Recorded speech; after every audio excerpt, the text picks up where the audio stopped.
First, remove the knife cover. Hold the knife sheath. Thumbs up. Take off the knife sheath. Loose its top screw by hexagonal wrench.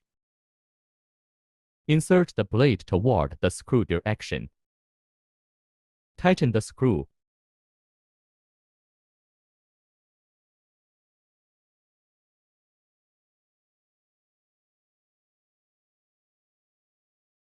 Same way for installing the drag blade.